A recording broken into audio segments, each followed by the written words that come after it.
네. 후보자님, 저는 원래 그 논문 표절 얘기는 잘 안 하는데요. 기준은 좀 명확합니다. 인사검증을 할 때 각주랑 인용 여부가 제일 문제거든요. 근데 아까 후보자께서 각주나 인용 부분에 좀 미흡한 점이 있어서 잘 모르는 부분이 있었을 것 같다 이렇게 말씀하셨는데 한번 제대로 한번 체크를 한번 해보십시오.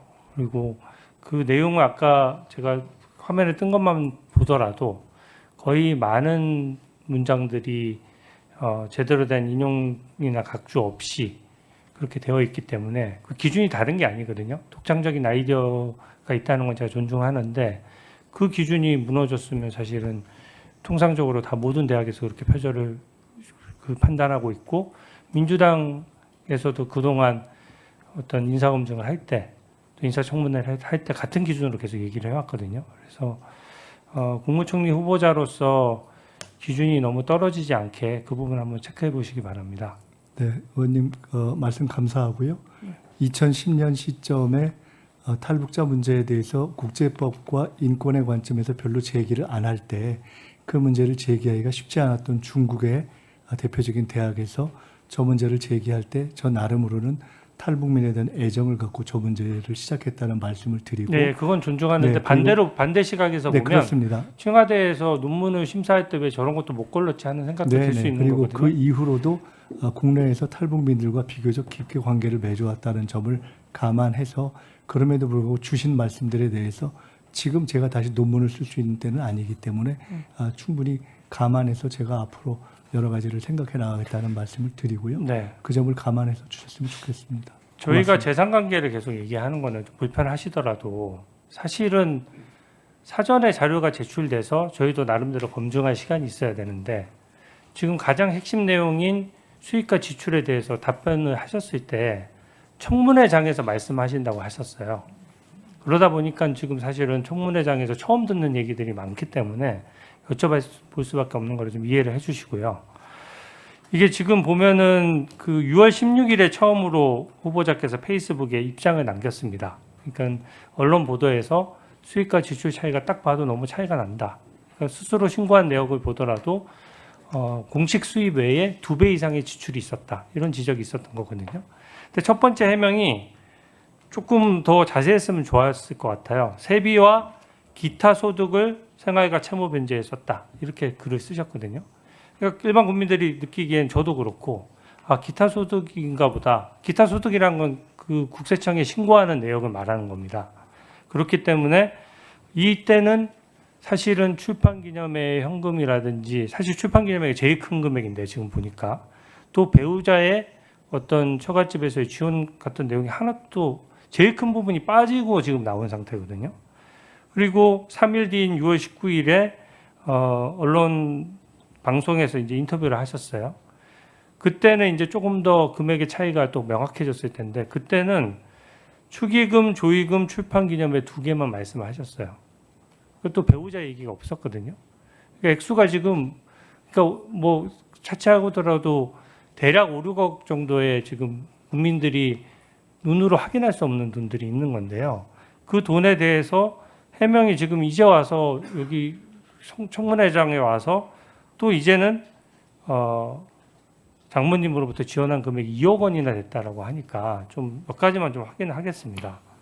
이게 왜냐하면 해명이 자꾸 바뀌면은 가뜩이나 현금이고 무슨 공식적인 입금 계좌나 이런 걸로 확인도 안 되는데 자료도 제출 안 되고 청문회에서 직접 해명하시겠다라고 하면서 새로운 팩트가 나오니까 이게 지금 국민들 입장에서는 좀 소명됐다고 못 느낄 수 있거든요. 그래서 보면은 배우자가 어머니로부터 2억 원 정도를 받는 과정에서 증여세 신고는 되어 있는 건가요?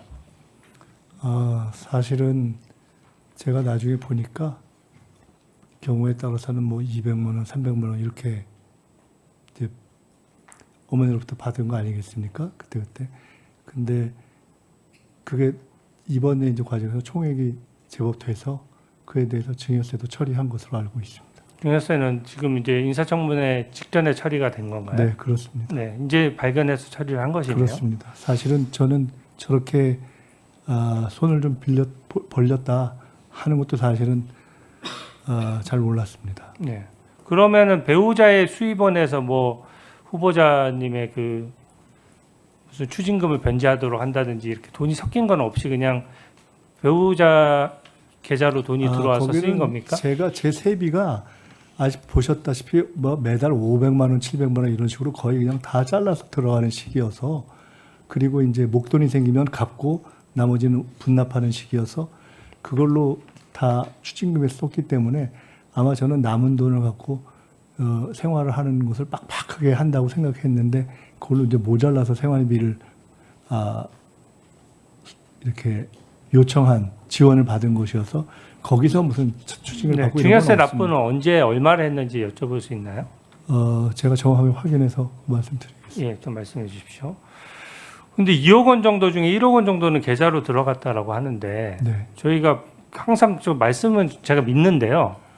내역이 그 정도는 확인해 줄 수 있거든요. 계좌번호 다 가리고 지금 현재 의혹이 불거진 상태이지 않습니까? 그러니까 의혹이 불거지지 않은 상태에서 모든 계좌를 한번 확인해 보자. 이건 무리한 얘기지만 기본적으로 국민들이 모르는 소득이 있다라고 얘기하는 상황에서 그 금액의 계좌번호 다 지우고 액수만 확인되고 입금자 이름조차도 다 지워도 입금 내역은 좀 추려서라도 낼 수 있을 것 같은데 대로, 가능한가요? 말씀하신 대로 저희 장모님하고 저희 아내하고 사이에 저 입금 계좌가 송금이 왔다 갔다 한 부분이 있는데 그 부분이 지금까지 있던 규정에 크게 벗어나지 않고 당사자들이 다른 이유로 이거는 좀 불편하다라고 하지 않는다면은 그 부분 송금으로 왔다 갔다 한 부분에 대해서는 말씀하신 방식으로 최대한도로 프라이버시를 지키면서 할 수 있는지 물어보도록 하겠습니다. 현금 1억 원이라는 말이 아까 언뜻 말씀하셨는데 제가 좀 이해가 안 되는 것이 저희가 얘기하지만 현금을 막 5천만 원, 1억 원씩 집에 쌓아두고 사는 사람이 없거든요, 사실은.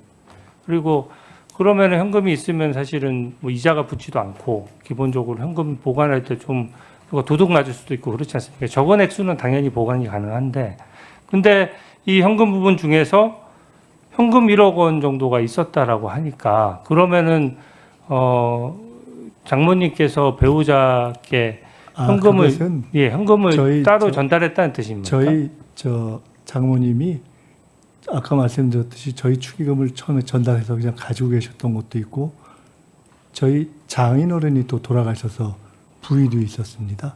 그리고 사실은 거기가 예전에 시장에서 장사를 오래 하셔서 저가 사실 잘 몰랐는데 시장에 장사를 오래 하셔서 그런 것을 이렇게 크게 이렇게 뭐 현금을 두고 이런 것이 뭐 별로 어색하지 않은 그런 삶을 사셨던 것 같습니다. 그러면 이제 현금 1억 정도는 그러면 한 번에 전달이 된 것입니까? 그건 당연히 아니죠. 어느 정도씩 전달이 된 것이죠? 아니 지금 5년 동안에 걸친 거 아닙니까? 네네. 5년이니까 그러니까 대략 어느 한 정도? 달에 해봐야 네. 많으면 뭐 몇백 이런 식이었겠죠. 실제가 그런 것 같습니다. 그러니까 계좌로 송금하면 되는데 현금을 쌓아두고 쓴다는 것 자체가 자금원에 있어서 좀 보통 일반적인 얘기는 아니에요. 근데 뭐 그 장모님 한 할머님 이제 80 넘은 분에 그걸 가지고 저한테 여쭤보실 일은 아닌 것 같습니다. 좋습니다. 아들 유학비 부분도 마찬가지예요. 지금 말씀하신 대로 전 배우자께서 내셨을 수도 있는데 그것은 제가 아까 네. 이미 소명 방법으로 소명 방법을 제가 듣고 나서 말씀- 제가 반론을 조금 말씀드리고 네네. 싶은데 지금 그 원래 우리가 그러니까 딱 코넬대 입학 자금만 놓고 얘기를 했을 때 그게 그 한 몇천만 원 다니지 않습니까? 학비를 내는 것이. 그러면은 현실적으로 뭔가 달러를 바꿔서 들고 가거나 하기 힘들어요. 그래서 무조건 송금이죠. 예, 무조건 송금입니다. 근데 제가 아까 받은 자료를 보면 뭐가 오류가 있는지 몰라도 어떻게 왔냐면 아드님의 외국한 신고 내역이 없다라고 나왔거든요. 근데 이게 제가 알기로는 준 쪽과 받은 쪽이 전부 다 나올 수가 있고 실제 아드님 계좌만 보더라도 바로 예를 들어 복사해서 그건 가릴 거 다 이겁니다. 가리고 저로부터 송금된 아들에 대한 외국한 신고 내역이 없다는 아마 그 확인서를 보셨을 겁니다. 왜냐하면 그러면 아드님한테 한번 물어보셨어요. 그러니까 그 전 제가 배우자로부터 보낸 게 없으니까요. 그리고 그래도 지금 인사청문 국면이지 않습니까? 그래서 아니 근데 애 엄마가 그 보낸 아이한테 보낸 것은 계좌에 찍혀 있는 것도 그럼 확실한데 제가 물어보지 않았습니까? 지금 제가 이때까지?